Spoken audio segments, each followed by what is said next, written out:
کہ قرآن کریم کی کسی آیت کو ہم ضعیف نہیں کہہ سکتے، بالکل صحیح ہے، اس لیے کہ اس کا ماس ٹرانسمیشن ہوا ہے، جس کو ہم تواتر بولتے ہیں، ماس ٹرانسمیشن۔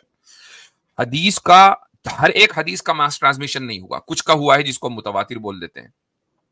بعض حدیثوں کا ماس ٹرانسمیشن پہلی جنریشن کے بعد ہوا ہے، یعنی صحابہ کے بعد ہوا ہے۔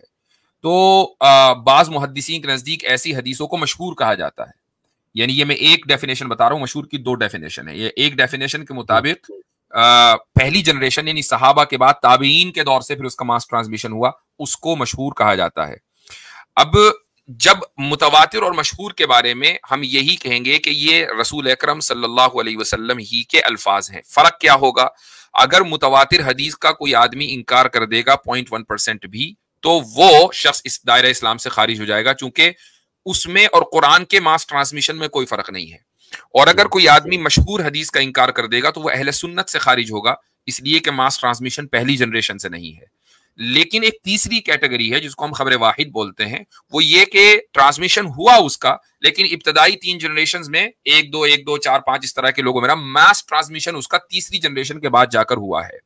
تو ایسی صورت میں ہم اس کو ڈیفینیٹو نہیں بولیں گے، بلکہ انڈیفینیٹو یا ظنی بولیں گے کہ موسٹ لائکلی اگر سارے لوگ اس میں چین آف ٹرانسمیشن میں صحیح ہیں تو یہ رسول اکرم صلی اللہ علیہ وسلم کا قول ہے، اور اگر ایک بندہ بھی اس میں گڑبڑ ہے تو موسٹ لائکلی یہ رسول اکرم صلی اللہ علیہ وسلم کا قول نہیں ہے۔ تو آپ علیہ الصلوۃ والسلام پر آپ نے بہتان نہیں باندھا۔ بہتان باندھنا اس وقت ہوتا ہے جب آپ یہ کہیں کہ مجھے اچھی طرح پتا ہے، میں جانتا ہوں کہ رسول اکرم صلی اللہ علیہ وسلم یہ بات کہہ نہیں سکتے، اور جبکہ وہ حدیث متواتر و مشہور ہو، یہ ہے بہتان۔ یا آپ یہ کہیں کہ یعنی وہ حدیث اس کا کوئی وجود نہ ہو اور آپ ایک چیز گڑھیں اور رسول اکرم صلی اللہ علیہ وسلم کی طرف منسوب کر دیں، یہ بہتان ہے جس کو ہم موضوع روایت کہتے ہیں۔ تو وضع جو ہے وہ بہتان ہے، جو آپ سیناریو بتا رہے ہیں اس میں بہتان نہیں پایا جاتا۔ جی اچھا، تو یہ جو ضعیف احادیث ہیں جس پہ اتفاق ہے سب کا، تو اگر اس میں ضعف ہے، یعنی میرا تو ماننا یہ ہے کہ حدیث کو ضعیف نہیں کہنا چاہیے، کیونکہ میری جو انڈرسٹینڈنگ ہے، اگر اس کو ہم قول رسول مانتے ہیں تو اس کو ہم پھر قول رسول ایسے مانے جیسے وہ 100% ٹھیک ہے۔ دیکھیں، آپ یہ نہ کہیں میرا ماننا یہ ہے، اس کی وجہ یہ ہے کہ کسی بھی چیز کو ماننے یا اپنی رائے دینے کے لیے جو اس کی بنیادی اصول ہیں ان سے واقفیت ہونا بہت ضروری ہے۔ میں ہرگز یہ نہیں کہہ رہا ہوں کہ آپ کو واقفیت نہیں ہے، لیکن جتنی گفتگو ابھی تک ہوئی ہے اس سے مجھے اندازہ یہ ہو رہا ہے کہ جو حدیث کو سمجھنے کے جو اصول ہیں، جو کامن سینسیکل ہیں، ان اصول سے ابھی واقفیت پوری نہیں ہوئی ہے۔ اگر ایک مرتبہ ان اصول سے واقفیت ہو جائے گی تو ہم یہ نہیں کہیں گے کہ میرا ماننا یہ ہے، چونکہ میں آپ کی فیلڈ میں، آئی ڈونٹ نو آپ کی کیا فیلڈ ہے، اب رائے دینے کا مجھے اختیار نہیں، چونکہ مجھے اس کے اصول نہیں پتا، لیکن اگر مجھے اصول پتہ چل جائیں گے تو میں بھی رائے دوں گا۔ تو میں آپ سے یہ گزارش کروں گا کہ اس تعلق سے جو اصول حدیث کی کتابیں اردو میں ہو یا جس لینگویج میں بھی آپ کمفرٹیبل ہو، وہ آپ ایک مرتبہ پڑھیں، یہ سارے سوال آپ کو وہاں مل جائیں گے، ان کے جوابات۔ جی وہ نہیں، میں اس لیے بولتا ہوں کہ مجھے پرابلم ہے، یا مجھے مطلب آپ ایزیوم کر سکتے ہیں کہ میں اس اسٹیج پہ کھڑا تھا جہاں سے میں بھی ایتھیسٹ ہو سکتا تھا۔ نہیں، وہ بات صحیح ہے، کریں، کیونکہ میں اسی لیے کہہ رہا ہوں چونکہ آپ جو فرما رہے ہیں اس میں جو ٹیکنیکل فالٹ ہے وہ یہ کہ بنیاد کا علم نہیں ہے، یہ ٹیکنیکل فالٹ ہے۔ تو میں اس لیے اس فالٹ کی نشاندہی کر رہا ہوں، میں یہ نہیں کہہ رہا ہوں کہ آئی ڈونٹ ہیو آنسر ہے، لیکن ٹیکنیکل فالٹ کو جب آپ دور نہیں کریں گے تو آنسر آپ کو سمجھ میں نہیں آئے گا۔ تو اب آپ اگر یہ کہتے ہیں کہ نہیں، جس حدیث کے اوپر اتفاق ہو گیا کہ وہ ضعیف ہے تو اس کو حدیث نہیں کہنا چاہیے، تو ہم اس کو حدیث کہتے کہاں ہیں؟ اس کو ہم حدیث ضعیف کہتے ہیں۔ حدیث نہیں کہتے خالی کہ یہ حدیث ہے یا صحیح حدیث ہے، اس کو کہتے ہیں کہ یہ حدیث ضعیف ہے۔ جی یہی تو ایشو ہے نا کہ ہم حدیث کے ساتھ اس کو بول رہے ہیں نا، مجھے یہ ایشو ہے۔ آپ اس کو قول بول دیں یا روایت، چلو اس سے تو ایشو نہیں ہے، لیکن جب آپ یہ بولتے ہیں حدیث، اس کی ڈیفینیشن بھی آپ نے جیسے فرمائی کہ وہ ڈائریکٹ حضور صلی اللہ علیہ وسلم کے ساتھ اس کا تعلق ہوتا ہے حدیث کا، تو جو حدیث کو جب ضعیف ساتھ لگا دیتے ہیں تو پہلی چیز۔ دوسری چیز کہ جو آپ صحیح احادیث بھی بتا رہے ہیں، صحیح احادیث بھی آپ کو مختلف اسناد سے چلے میں آپ کو ایک مثال دیتا ہوں، وہ یہ ہے کہ مسیلمہ کذاب نے ایک آیت گڑھی تھی، وہ تھی الفیل ملفیل وما ادراک ملفیل لہو ذنب قصیر وخرطوم طویل۔ یہ آیت گڑھی تھی اس نے، ٹھیک ہے؟ تو جب یہ آیت گڑھی تھی تو سب لوگ جو ہے وہ جو عرب تھے وہ ہنسنے لگے، حتیٰ کہ اس کو ماننے والے بھی ہنسنے لگے. اب اگر آپ کو کوئی یہ کہے کہ بھائی دیکھو مسیلمہ کذاب نے قرآن کے چیلنج کو ایکسپٹ کر کے ایک آیت پیش کی تھی، تو آپ کیا کہیں گے کہ یہ تو گڑھی ہوئی آیت ہے؟ تو اب آپ یہ کہیں کہ نہیں، آیت کا لفظ نہیں بولنا چاہیے، آیت تو صرف صحیح ہوتی ہے. بات ٹھیک ہے، اسی لیے ہم اس صحیح سے ممتاز کرنے کے لیے لفظ گڑھی ہوئی یا موضوع یا فیبریکیٹڈ کا لفظ کا اضافہ کر رہے ہیں. لیکن آپ اس کو اپنی کتاب میں تو شامل نہیں کریں گے نا، آپ اس کو کتاب سے تو نکال دیں گے نا. نہیں، اب مجھے کیسے پتا چلا؟ کتاب میں موجود ہے، بخاری میں موجود ہے، بھائی ایک بات بتائیے، مجھے کیسے پتا چلا کہ مسیلمہ کذاب نے یہ بکواس کی تھی؟ کتاب میں لکھا ہوا تھا تبھی تو مجھے پتا چلا. اب مجھے آ کے فرشتوں نے تو بتایا نہیں، obviously باتیں کہیں لکھا ہوا تھا، لیکن ساتھ میں یہ بھی لکھا ہوا تھا کہ یہ آیت گڑھی تھی. ایسے ہی حدیثوں کا ہے کہ حدیثوں میں جہاں ویکنس ہوتی ہے وہاں یہ لکھ دیا جاتا ہے کہ مثلا میں آپ کو مثال دے دیتا ہوں، ابن عدی کی الکامل فی الضعفاء نام کا کیا ہے کتاب کا؟ الکامل فی الضعفاء، the complete book about weak narrators. اب اس میں ہر راوی ہے کہ جو ویک ہے اور اس نے جو روایتیں نیریٹ کی ہیں وہ ذکر کر دی گئیں. تو جو آدمی الکامل فی الضعفاء ابن عدی کی پڑھے گا سمجھ جائے گا کہ اس میں جو روایتیں ہیں وہ ضعیف ہیں. اسی طریقے سے ایک کتاب ہے کتاب الضعفاء للعقیلی، محدث ہیں عقیلی، ان کی کتاب کا نام ہے کتاب الضعفاء، ہر راوی اس کے اندر ضعیف ہے. عبد الرحمن ابن الجوزی کی کتاب ہے کتاب الموضوعات، اس میں ہر روایت موضوع ہے. تو جب آپ کو پہلے سے پتا، اسی طریقے سے ابو داود، سنن ابی داود کے اندر جیسے ہی امام ابو داود کوئی روایت کرتے ہیں اور نیچے لکھتے ہیں نوٹ قال ابو داود، تو عام طور سے وہ اس کی سند کے اندر جو خرابی ہے اس کی طرف اشارہ کر رہے ہیں اور یہ بتانا چاہ رہے ہیں کہ یہ حدیث یعنی صحیح نہیں ہے، اس سے کم درجے کی یہ ضعیف ہے. وہ ڈیپینڈ کرتا ہے کہ ان کا کامنٹ کیا ہے. اسی طریقے سے سنن ترمذی میں امام ترمذی رحمہ اللہ ہر روایت کو بیان کرنے کے بعد یہ کہتے ہیں کہ اس کی ایک ہی سند ہے، یہ اس کی ایک سے زائد سند ہے، قد روی من غیر وجہ، کہ اس کو الگ الگ طریقوں سے روایت کیا گیا، یعنی یہ کم سے کم حسن درجے کی تو ہے ہی. اور یہ بھی یہ کہتے ہیں کہ اس کی ایک ہی روایت ہے، سند ہے اور وہ غریب ہے. تو یہ جو کامنٹس محدثین کرتے ہیں یہ بتانے کے لیے کرتے ہیں کہ ان روایتوں کے اندر کوئی نہ کوئی پرابلم ہے. تو جب تک وہ نہیں بتائیں گے تو ہمیں پتہ کیسے چلے گا؟ اس کا مطلب یہ نہیں کہ حدیث کی کتاب میں اگر کوئی بات آ گئی تو ہم اس کو آنکھ بند کر کے قبول کریں گے، بلکہ اس محدث کا مزاج دیکھیں گے اور اس کا کامنٹ دیکھیں گے، تب جا کر ہم اس کو قبول کریں گے. تو اس کا مطلب ہے کہ جو ضعیف حدیث جو ہوگی وہ ہماری حجت نہیں ہوگی، اس کو ہم ریجیکٹ کر سکتے ہیں. بالکل، ضعیف حدیث کے اوپر ہم عمل نہیں کرتے احکام میں خصوصاً. اور فضائل میں مثلا اس کی ایک مثال دے دیتا ہوں کہ آپ کو مثلا کوئی یہ بتائے کہ بھائی اگر مغرب کے بعد آپ اوابین پڑھیں گے تو اس کی یہ فضیلت ہے، یہ ثواب ملے گا، وہ ملے گا. تو اس تعلق سے ہم ضعیف حدیث کے اوپر عمل کیا جا سکتا ہے. کیوں؟ اس لیے کہ اوابین پڑھنا، مغرب کے بعد 6 رکعتیں پڑھنا، یہ کوئی ضروری نہیں ہے. آپ کر لیں تو ٹھیک ہے، نہیں کریں تو کوئی مسئلہ نہیں ہے، کریں گے تو ثواب ملے گا، نہیں کریں گے تو گناہ نہیں ملے گا. تو اور وہ بھی پھر حدیث وہ ہونی چاہیے کہ جس میں ایکسٹریم ویکنس نہ ہو. مان لو کوئی فیبریکیٹڈ نریشن ہے، ہم اس پر عمل نہیں کریں گے. فضائل میں بھی لائٹ ویکنس ہے تو اس پر کریں گے عمل. پورا ایک اصول ہے، اس کا ایک خاکہ بنا ہوا ہے. جب تک ہم اس سے واقف نہیں ہوں گے تو یہ کنفیوژن جو آپ کے ذہن میں وہ رہے گا. تو آئی وڈ ریکویسٹ کہ آپ وہ اردو میں جو کتابیں لکھی ہوئی آپ وہ پڑھیں تو انشاءاللہ کنفیوژن دور ہو جائے گا.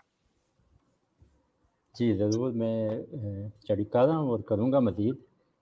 تو بس ایک اور چیز بس آخری، اس کے بعد آپ مصعب میں ان سے 1 منٹ یہ پوچھنا چاہتا ہوں. جی بھائی اپنی بات کرتے ہیں، اس کے بعد ہم انشاءاللہ اگلا کال لے لیں گے. جی ڈاکٹر عرفان صاحب، ہم جو ہے ارسطو کو کے حوالے سے بہت ساری باتیں کرتے ہیں کہ ارسطو نے یہ باتیں کی ہے. آپ کو 100% یقین ہے کہ ارسطو نے وہ سب باتیں کی ہوں گی جو کتابوں میں لکھی ہوئی ہے ارسطو کے حوالے سے؟ نہیں، 100% تو کسی چیز کا بھی یقین، تاریخ کی جو بھی بات ہوگی کتاب، لیکن آپ اس کو ارسطو کی بات مانتے ہیں نہیں مانتے؟ میرے پہ لازم نہیں ہے. کیا مطلب میں تو اس کو اسٹڈی بھی نہیں کرتا، مجھے تو میرے لیے وہ نہیں میں پوچھ رہا ہوں کہ جو سوشل سائنسز میں، منطق میں، فلسفے میں ارسطو کے حوالے سے بہت ساری باتیں لکھی ہوئی ہے، تو آپ یعنی اس کو کہتے ہوں گے نا کہ وہ ارسطو ہی کی باتیں ہیں، یا ارسطو کے بجائے آپ کی فیلڈ میں آپ نے کون سی فیلڈ بتائی اپنی؟ جی میری اکنامکس اینڈ فائنانس کی فیلڈ ہے. میں آپ کی بات سمجھ گیا ہوں جو آپ کہہ رہے ہیں. میں کسی بھی جو اسٹیبلشڈ یا پبلش جو بھی کام ہے، چاہے نان مسلم کا چاہے مسلم کا، تاریخ میں جو بھی ہے، بینگ ریسرچر، کیونکہ ہم جب ریسرچ کرتے ہیں تو ہم تھیوری بلڈنگ کرتے ہیں، لٹریچر ریویو کرتے ہیں، تو ہم سب کی باتوں کو اسٹڈی کر کے ہم اس کو لے آتے ہیں، سب کی رائے کو لے آتے ہیں. نہیں نہیں، یہاں پہ سوال اس کا ہے کہ وہ جو سب کی باتیں آپ کہہ رہے ہیں، جیسے اکنامکس میں آپ ایڈم اسمتھ کے حوالے سے بہت ساری باتیں کہتے ہیں، کیا آپ 100% شیور ہے کہ وہ ایڈم اسمتھ کی ہی باتیں ہیں؟ یہ ہم اس میں اپنی شیورٹی نہیں دیتے، ہم اپنی رائے نہیں قائم کرتے. نہیں، لیکن آپ اس کو منسوب کرتے ہیں نا ایڈم اسمتھ کی طرف. نہیں آپ، میں دوسری بات کہہ رہا ہوں. ہاں تو ریفرنس جو آپ ایڈم اسمتھ کا دے رہے ہیں کہ یہ ایڈم اسمتھ کی بات ہے، کیا آپ 100% شیور ہیں کہ وہ ایڈم اسمتھ کی بات ہے؟ میں تو بولا نا 100% تو ہم نہیں کہیں گے، لیکن وہ پبلش تھا جب. لیکن آپ ریفرنس میں ایڈم اسمتھ کا ہی نام دیتے ہیں، لیکن اس کتاب جب آپ ایک، میں سمجھ گیا، لیکن جب ریفرنس میں آپ ایڈم اسمتھ کا نام لیتے ہیں گرچہ آپ 100% شیور نہیں ہیں، تو کیا میں کہوں کہ آپ جو ہے، ہاں کیا میں کہوں کہ آپ 100% شیور نہیں ہے لیکن آپ اس کے ریفرنس کے لیے ایڈم اسمتھ کا ہی نام دے رہے ہیں گرچہ آپ شیور نہیں ہے کہ وہ 100% ایڈم اسمتھ کی نام ہے، تو یہ آپ نے ایڈم اسمتھ پہ بہتان باندھا ہے، میں یہ کہہ سکتا ہوں؟ نہیں، اگر تو وہ پبلش ہے اور وہ میں اس کو اپنے ساتھ لے کے آ رہا ہوں تو میں یہ نہیں کہہ رہا کہ یہ اس نے 100% بک میں شامل ہے، لیکن جب ہم دین کی بات کرتے ہیں، رسول اللہ کی بات کرتے ہیں، تو ہم ایڈم اسمتھ کی مثال تو نہیں دے سکتے نا. نہیں، میں صرف یہ سمجھا رہا ہوں آپ کو کہ جو چیزیں ڈاؤٹ فل، نہیں میں صرف آپ کو یہ بتا رہا ہوں کہ ہسٹری کیسے کام کرتا ہے. نہیں اصل میں مسئلہ جو ہے نا وہ حدیث یا قرآن کا نہیں ہے، بیسک جو پرابلم ہے وہ ہے کہ ہسٹوریکل میتھڈولوجی کیا ہوتی ہے، تاریخ ثابت کیسے ہوتی ہے، خبر ثابت کیسے ہوتی ہے.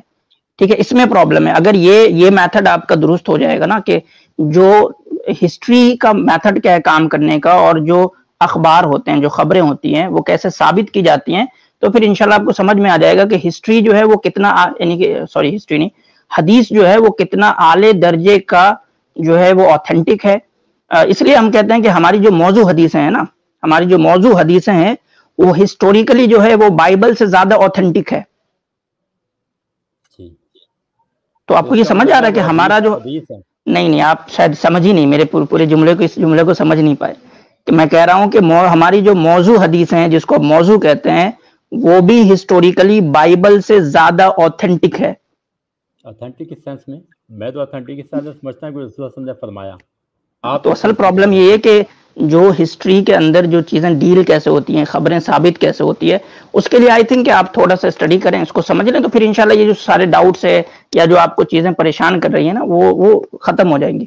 میں انشاءاللہ آپ کی بات سے مجھے سمجھ آ گئی کافی، لیکن میں آتھینٹسٹی کی جب بات کرتا ہوں تو میرا مطلب یہ ہے کہ رسول اللہ صلی اللہ علیہ وسلم نے وہ فرمایا، جیسے آپ کہہ رہے ہیں موضوع حدیث 100% آتھینٹک ہے سے بائبل سے، تو مجھے اس کی سمجھ نہیں آئی. آپ نہیں سمجھ میں آئے میرا جملہ، آپ نہیں سمجھ میں، چلے خیر کوئی نہیں،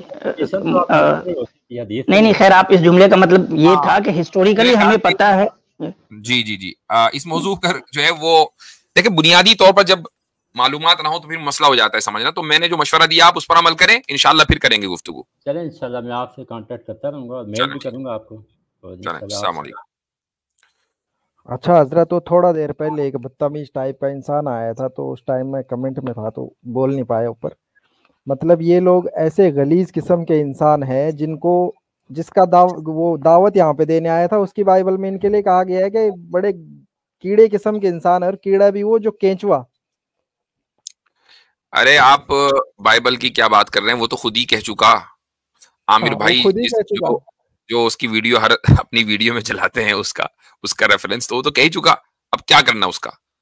تو وہ ان کے بارے میں ایسے خیال رکھتا ہے، یہ اس کے سہارے پہ کھڑے ہیں. اور اگر ٹھیک ہے تمہارا سہارا وہی ہے تو لے آؤ پھر اس کو بھائی، دیکھتے ہیں کتنا مضبوط سہارا ہے. عامر بھائی خود چیلنج کر چکے اس کو، زید پٹیل صاحب اس کو چیلنج کر چکے، وہ اپنے بل سے باہر نکلے تب نا. جی ہاں، تو ہم بھی کر چکے ہیں، آپ بھی کر چکے زبردست کیجئے. 3 چیلنجرز بیٹھے ہیں یہاں، وہ بل سے باہر نہیں نکلتا. بالکل. اچھا جی، تو ڈبلیو عباسی.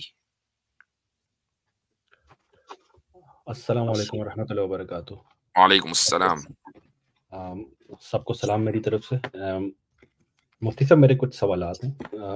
پریشانی ہوتی کافی بار، میں پہلے بھی آیا تھا آپ کے پاس 2 ہفتے پہلے. جی، تو میرا آپ سے سوال ایکچولی اصل میں میرے ساتھ پرابلم یہ چل رہا ہے کافی ٹائم سے کہ میں سوال پوچھتا ہوں اور پھر سوال پوچھتے پوچھتے میں سوالات کو نہ بھول جاتا ہوں. کافی سائیکولوجیکل کافی پرابلم ہے مجھے، کیونکہ اسٹریس رہا ہے بیچ میں کافی. آپ لکھ لیا کریں.